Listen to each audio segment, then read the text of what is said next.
welcome back to Bookish Dives. It's good to be back. If you are a regular around here, you know how this works, but for anyone new, pulling up a chair, welcome. We're glad to have you. And this isn't our first rodeo. We've done a couple of these before, and frankly, the stack of books on my desk isn't getting any smaller. It never does. But that's the fun of it, right? We read the dense, heavy stuff so you don't have to, or at least so you know what you're getting into. And today we are tackling a book that is heavy in more ways than one. Oh, absolutely. We are looking at Breaking the Spell, Religion as a Natural Phenomenon by Daniel C. Dennett. Right.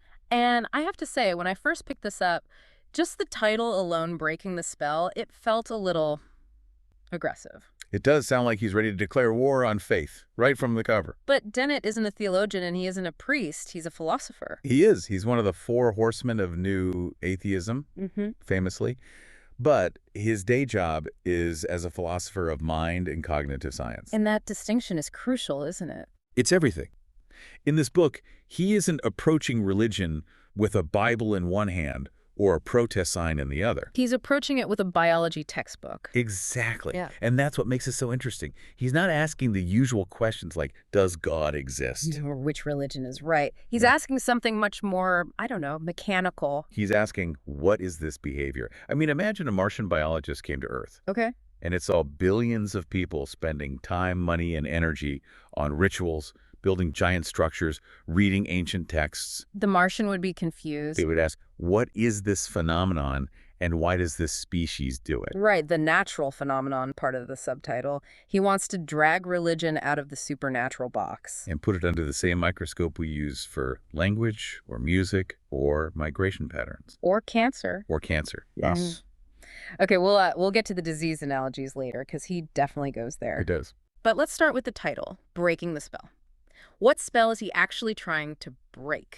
Because my first instinct was he wants to, snap his fingers and make belief disappear. That's the common assumption. But Dennett is a bit more nuanced than that. He actually identifies two spells. Two. The first is the one you're thinking of, the enchantment of religion itself. The music, the stained glass. The community, the feeling of the sacred, the magic of it. Right.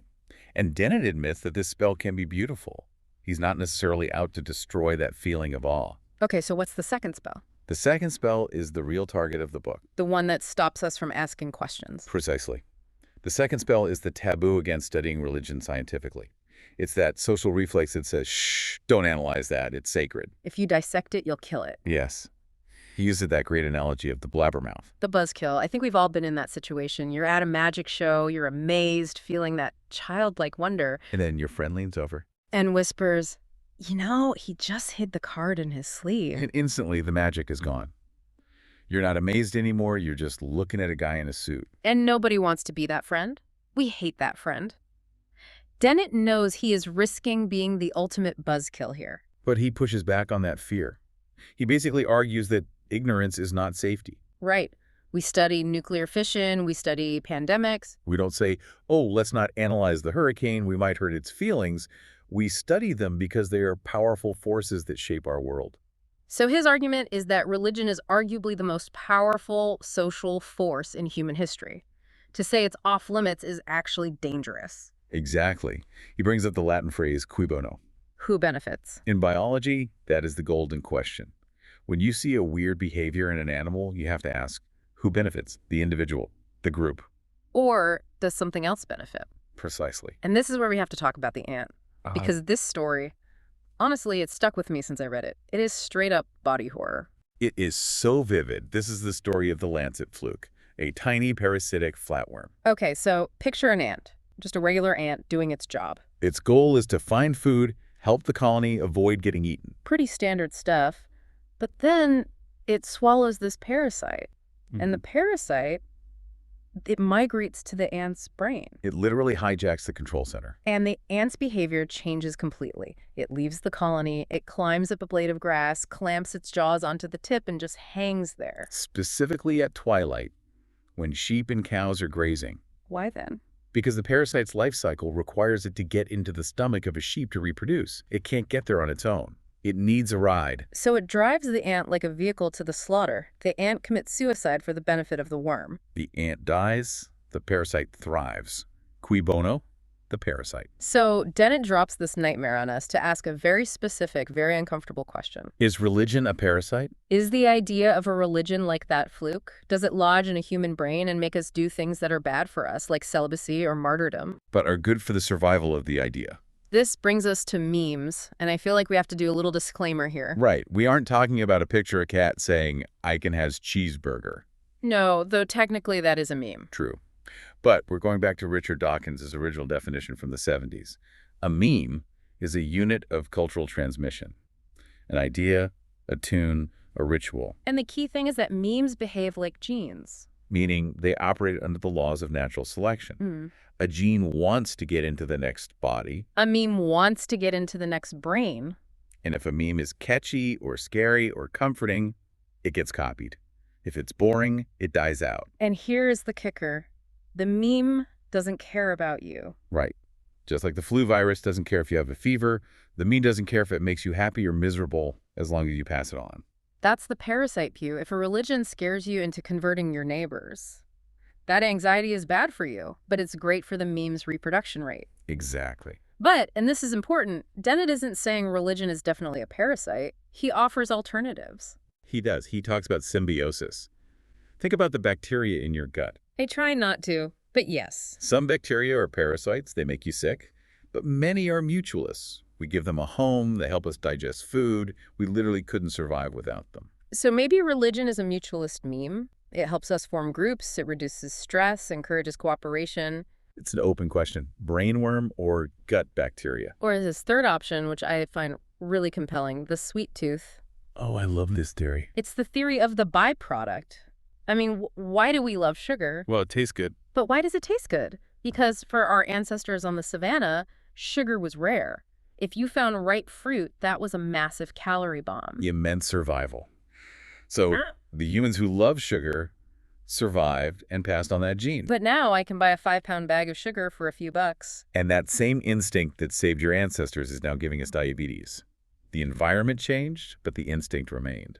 So Dennett is suggesting that religion might be the cheesecake of the mind? Exactly. He argues we didn't evolve a God gene. We evolved other things. A love for storytelling, a desire for comfort, a need for community. Religion is just the cultural cheesecake that satisfies all those cravings at once. It's a byproduct of other things that were useful. Yes. Okay, so if religion is pushing these evolutionary buttons, we need to talk about the buttons themselves. He gets into the mechanics of the brain specifically. HADD. The hyperactive agency detection device. It sounds like a piece of sci-fi tech. It's just how our brains work. It's basically our paranoid reflex. Imagine you're an early human walking in the woods at night. You hear a sharp crack behind you. Immediately my heart rate spikes. I'm thinking, tiger. Right. No, it could be a tiger. Mm. Or could just be a falling branch. If I assume it's a tiger and run, but it was just a branch, I feel a little silly. That's a false positive. A cheap mistake. But flip it around. If you hear the crack and say, probably just the wind. And it is a tiger. Then you're removed from the gene pool. That's a fatal error. So natural selection aggressively favored the paranoid. The ones who assumed every noise, every shadow had an agent behind it. We are the descendants of the scaredy cats. We are. And because of that, we project agency onto everything. The wind howls, the sea is angry. We see faces in clouds. We can't help it. So Dennett says this HADD mechanism creates a population of agents in our minds. Sprites, ghosts, ancestors, demons. Right. But a vague feeling that a ghost is in the woods isn't a religion. That's just superstition. That's what he calls folk religion. And this transition was really interesting, from folk religion to organized religion. They feel so different. Uses the analogy of music. Folk religion is like folk music. Yeah. It just bubbles up from the people. It changes. Nobody wrote it down. It just evolves. And organized religion is like, what, a symphony orchestra? Exactly. It's the invention of music theory. It's domesticated. What do you mean domesticated? Well, at some point, humans realized these wild beliefs were powerful. That if everyone believes in the same God, they fight better. If everyone fears the same hell, they obey laws better. So a class of stewards emerged. The priests, the shamans. The music theorists of religion. Their job was to prune the wild memes, organize them into a system, and create dogmas. And create ways to make sure the ideas didn't change. Yes, this is where he talks about rituals as memory engineering. Which is such a cool way to look at it. How do you stop your religion from turning into a game of telephone? You create a rigid ritual. You say you must say these exact words in this exact order while wearing these exact clothes. And you do it in public, so if you mess up, the whole tribe corrects you. It's high-fidelity copying of the meme before writing existed. It's error correction code for culture. That is fascinating. Yeah. But here's where it gets really trippy. Mm. We have these organized beliefs, but Dennett argues that deep down, a lot of modern people don't actually believe them. This is the concept of belief in belief. And it's arguably the most controversial part of the book. He calls it the doxastic division of labor. It's a mouthful. It is. But the way I understood it is, it's like physics. Okay. I believe in EMC $292.